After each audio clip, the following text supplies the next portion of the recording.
It all started days ago. I was feeling a bit down and decided I would go to my cabin by the lake for the weekend. That usually helped me deal with any life-related stress I received the previous week. Normally I'd take friends or family with me, but no one was free to go this weekend. Ah well, no big. Just me, the cabin, my boat, a beer, and a fishing rod.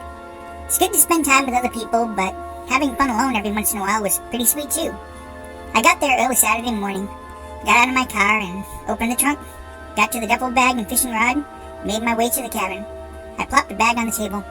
I went back for the next load of stuff, food, drink, and such. As I was pulling the remainder of the supplies out, I heard a rustling in the woods near the front of the cabin. I stopped. It stopped. My hands were full. I couldn't shut the trunk, so I'd have to come out and do that after I dropped off this load. I made my way in the cabin and placed the stuff next to my duffel bag. I tossed my phone on the charger and put the keys in the key holder by the door. It was then I remembered I hadn't closed the trunk yet. I sighed and headed for the car.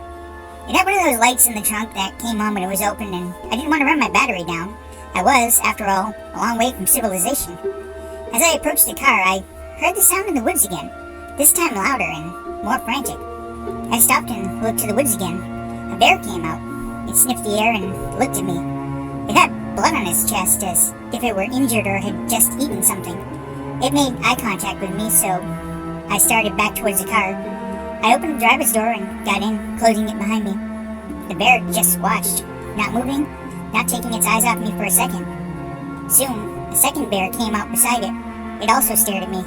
This was kind of odd. I'd seen bears here before, but they tend to leave you alone. I looked to my right, and there were 3 more that I hadn't noticed on that side, also staring at me. Instinctively, I locked the doors.